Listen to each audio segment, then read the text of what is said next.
Willkommen zu unserer neuen Betrachtung. Heute tauchen wir mal tiefer ein, und zwar in die Finanzwelt von Experten.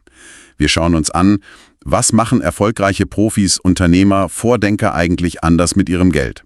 Und ganz wichtig, was können sie davon vielleicht für sich selbst lernen? Die Basis dafür sind Einblicke aus dem Text Geldstrategien von Experten. Wir wollen beleuchten, wie Geld für diese Leute eben nicht nur Mittel zum Zweck ist, also nicht nur zum Ausgeben, sondern ein strategisches Werkzeug. Ein Werkzeug, um Ziele zu erreichen, die Zukunft zu sichern, ja, und auch um Wirkung zu erzielen. Es geht also mehr um eine bewusste Absicht dahinter, nicht so sehr um reaktives Geld ausgeben. Lassen Sie uns da mal genauer reinschauen. Die erste wichtige Erkenntnis betrifft die strategische Verteilung der Mittel, oder? Ja, genau. Und da sieht man schon einen fundamentalen Unterschied, finde ich. Anders als viele, die ihr Geld vielleicht eher, spontan ausgeben, sehen Experten Geld fast wie ein Unternehmer sein Kapital. Es muss halt arbeiten. Es muss langfristigen Wert schaffen. Das heißt, Ausgaben für, sagen wir, Bildung, die eigene Gesundheit oder den Aufbau eines Geschäfts, die haben klar Vorrang. Vorrang vor der schnellen, kurzfristigen Befriedigung. Kennen Sie vielleicht von Warren Buffett dieses Value-Investing-Prinzip? In Substanz investieren, nicht in kurzlebige Hypes. Genau das. Und wie machen die das konkret im Alltag? Nutzen die da bestimmte Methoden? Ja, oft schon mit Systemen. Also Budgetrahmenwerke wie diese 50-30-20-Regel, die sind recht beliebt. Die kennen sicher einige von Ihnen. 50% für Fixkosten, 30% für Wünsche, 20% Sparen oder Schuldenabbau. Okay, das ist schon mal eine Struktur. Aber manche gehen da noch einen Schritt weiter, zum Beispiel mit Zero-Based Budgeting. Das heißt, wirklich jeder Euro bekommt eine Aufgabe zugewiesen. Exakt. Jeder Euro muss einem klaren Zweck dienen. Im Idealfall natürlich dem Vermögensaufbau oder der Reduzierung von Schulden. Puh, das klingt aber schon, ziemlich diszipliniert. Fast schon streng. Ist das nicht furchtbar aufwendig? Also am Anfang erfordert das schon Disziplin, das ist klar. Aber der Vorteil ist, es schafft eine enorme Klarheit. Man weiß genau, wohin das Geld fließt. Und man stellt sicher, dass es die eigenen strategischen Ziele unterstützt und nicht einfach so im Alltagsrauschen untergeht. Und das führt uns eigentlich direkt zum nächsten Punkt. Dem aktiven Investieren, nehme ich an. Genau. Investieren ist wirklich ein Eckpfeiler. Klar, das hört man immer wieder. Aber wie gehen die Experten das denn an? Gibt's da mehr als nur breit streuen? Also, natürlich nutzen sie den Zinseszinseffekt. Das ist ja die vielleicht mächtigste Kraft überhaupt beim Vermögensaufbau über Zeit. Und ja, Diversifikation, also das Streuen, ist absolut entscheidend.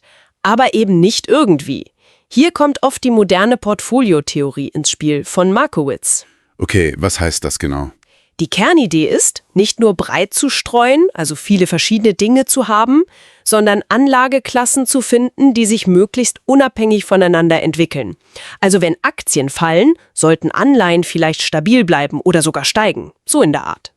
Verstehe. Man will das Gesamtrisiko senken, ohne gleich die ganze Rendite zu opfern. Genau, darum geht's. Eine gezielte Kombination, kein wahlloses Sammelsurium. Spannend. Man denkt da vielleicht an Elon Musk, der ja extrem stark in seine eigenen Firmen reinvestiert.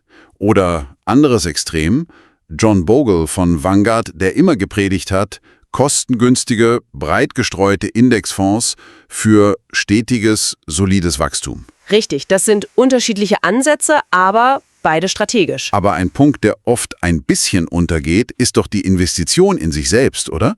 Das eigene Wissen, die Fähigkeiten. Absolut. Das ist ein ganz entscheidender Punkt. Experten wissen, das eigene Humankapital ist oft die renditestärkste Anlage überhaupt.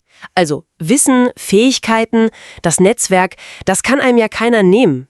Es gibt Studien, zum Beispiel von Harvard, die zeigen, dass Weiterbildung das Lebenseinkommen um 15-20% steigern kann. Das ist ja eine beachtliche Rendite. Definitiv. Aber gleichzeitig sind sich Experten eben auch der Risiken bewusst, die überall lauern. Risikomanagement. Guter Punkt. Wie schützen die sich da ab? Reicht eine gute Streuung der Anlagen? Nein, das allein nicht. Eine solide Basis ist immer ein Notfallfonds. Also Geld, das wirklich nur für unvorhergesehene Notfälle da ist. Krankheit, Jobverlust, solche Dinge. Wie groß sollte der sein? Oft wird empfohlen, so für 6 bis 12 Monatsausgaben. Suze Orman zum Beispiel betont das immer wieder. Das schafft einfach einen Puffer, eine Sicherheit. Okay, ein finanzielles Polster. Und darüber hinaus? Passende Versicherungen. Natürlich die Basics wie Kranken- und Haftpflichtversicherung. Aber je nach Situation auch Lebensversicherung, Berufsunfähigkeit. Bei Unternehmern kommen dann noch spezifische Geschäftsrisiken dazu. Denken Sie an Sarah Blakely, die Gründerin von Spanx. Die wird sicher auch ihre Risiken abgesichert haben. Mhm. Und was ich faszinierend finde, Studien zeigen tatsächlich, dass dieses proaktive Management von Risiken, also sich wirklich darum zu kümmern, mit hoherer finanzieller Stabilität zusammenhängt. Das klingt logisch, man ist vorbereitet. Genau. Und dazu gehört auch, dass sie bewusst übermäßige Schulden vermeiden, Konsumschulden zum Beispiel.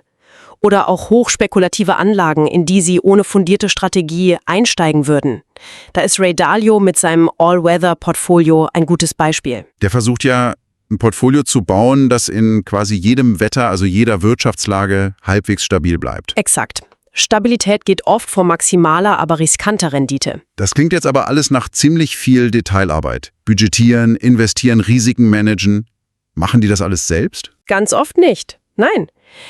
Genauso wie erfolgreiche Leute ja auch operative Aufgaben in ihrem Business oder Job delegieren, holen sie sich für die Finanzen Profis an Bord. Also Finanzberater, Steuerstrategen. Genau. Leute, die davon Ahnung haben. Oprah Winfrey zum Beispiel, die verlässt sich bekanntermaßen stark auf ihren Expertenrat. Und es gibt Hinweise zum Beispiel vom CFA Institute, dass professionelle Beratung die Nettorendite nach Kosten durchaus um 1–2% pro Jahr verbessern kann. Das ist ja nicht wenig über die Jahre. Absolut. Und sie nutzen natürlich auch Technologie. Robo-Advisors für die Geldanlage oder Budget-Apps wie UNAB zur Effizienzsteigerung. Okay. Delegation klingt überzeugend. Aber birgt das nicht auch Risiken? Man gibt ja Kontrolle ab, muss dem Berater vertrauen. Risiko besteht natürlich. Man kann an den Falschen geraten. Aber Experten wählen ihre Berater in der Regel sehr sorgfältig aus. Sie prüfen Qualifikationen, Referenzen und, ganz wichtig, sie verfolgen die Ergebnisse kritisch. Es ist also keine blinde Übergabe. Sondern eher eine strategische Partnerschaft. Genau. Man nutzt die Expertise, behält aber die Oberhand. Und für viele Experten geht es ja nicht nur darum, das eigene Vermögen zu mehren. Viele wollen auch einen positiven Beitrag leisten. Sie sprechen die Philanthropie an, das Spenden für gute Zwecke. Ja, aber auch das oft strategisch, nicht einfach nur Schecks ausstellen. Viele gehen Spenden ähnlich analytisch an wie ihre Investments. Das bekannteste Beispiel sind sicher Bill und Melinda Gates mit ihrer Stiftung. Die ja sehr datengestützt vorgehen, in globale Gesundheit und Bildung investieren. Richtig. Sie messen die Wirkung, versuchen den größten positiven Impact pro gespendeten Euro zu erzielen. Das ist dann oft verbunden mit steuerlichen Vorteilen, klar, aber eben auch mit einer tiefen persönlichen Erfüllung. Ein weiterer Punkt, der mir auffällt, scheint diese Langfristigkeit zu sein. Der Fokus auf das, was in 10, 20 Jahren ist, statt auf die sofortige Belohnung. Absolut. Das erinnert an das berühmte Stanford-Marshmallow-Experiment, nicht wahr? Die Fähigkeit, Belohnungen aufzuschieben. Genau, wer warten konnte, war später erfolgreicher. Und so ist es oft auch bei Finanzen. Experten reinvestieren Gewinne, statt sie sofort zu verkonsumieren. Jeff Bezos hat das bei Amazon ja jahrelang extrem gemacht. Stimmt, die haben lange kaum Gewinne ausgewiesen, weil alles wieder in Wachstum gesteckt wurde. Exakt. Und sie vermeiden oft bewusst die sogenannte Lifestyle-Inflation. Also dieses Phänomen, dass man automatisch mehr ausgibt, nur weil man mehr verdient? Genau das. Die Ausgaben steigen mit dem Einkommen und am Ende bleibt trotzdem nicht mehr übrig. Wer das vermeidet, kann laut Studien der Federal Reserve über 10 Jahre gut 30% mehr Vermögen aufbauen. Das ist erheblich. Gibt's da Tricks, wie man das schafft? Ein psychologischer Kniff ist die mentale Buchführung von Richard Thaler beschrieben. Man teilt sein Geld gedanklich in verschiedene Töpfe ein. Also ein Topf für feste Ausgaben, einer für Spaß und eben einer fürs Sparen und Investieren. Und der Spartopf wird dann mental geschützt. Okay, das hilft, die Disziplin aufrechtzuerhalten. Ja, und weil sich die Welt und auch die persönlichen Umstände ja ständig ändern, muss man das Ganze auch regelmäßig überprüfen und anpassen. Unbedingt. Finanzmanagement ist kein Plan, den man einmal aufstellt und dann vergisst. Es ist ein dynamischer Prozess. Experten schauen sich regelmäßig ihre Kennzahlen an. Wie entwickelt sich das Nettovermögen? Wie ist der Cashflow? Und dann justieren sie nach. Genau. Sie passen ihre Strategien an, wenn sich die Marktbedingungen ändern oder wenn sich ihre persönlichen Ziele verschieben. Mark Cuban zum Beispiel ist bekannt dafür, sehr aktiv zu managen. Sie bleiben auch informiert über wirtschaftliche Trends, über neue Anlagemöglichkeiten, über Gesetzesänderungen, die ihre Finanzen betreffen könnten. Macht Sinn. Stillstand ist Rückschritt, auch beim Geld. So ist es. McKinsey hat mal untersucht, dass diese proaktive Überprüfung und Anpassung die Vermögensbildung über 5 Jahre um etwa 15% steigern kann. Okay, fassen wir das vielleicht nochmal zusammen. Was können Sie da draußen jetzt also aus dem Umgang von Experten mit Geld für sich mitnehmen? Es scheint ein sehr bewusster, disziplinierter und vor allem weitsichtiger Prozess zu sein. Da geht es um strategische Verteilung der Mittel, also wohin fließt das Geld, um kluges Investieren in Werte, aber eben auch in sich selbst, dann um durchdachtes Risikomanagement, das Einholen von Expertenrat, wenn nötig, oft auch um strategisches Geben, also Philanthropie, und immer mit diesem starken Fokus auf Langfristigkeit und die Bereitschaft zur ständigen Anpassung. Genau. Der Ökonom Thomas Sowell hat mal etwas gesagt, das passt hier gut. Sinngemäß. Die erste Lektion der Ökonomie ist Knappheit. Es ist nie genug von irgendetwas da, um alle Wünsche zu erfüllen. Und Experten leben diese Wahrheit, indem sie Geld, diese knappe Ressource, wirklich klug verwalten. Und das Wichtigste zum Schluss.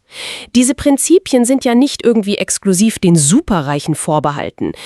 Die Frage für Sie ist doch eigentlich, welche dieser Strategien könnten Ihnen ganz konkret helfen, Ihre finanziellen Ziele zu erreichen?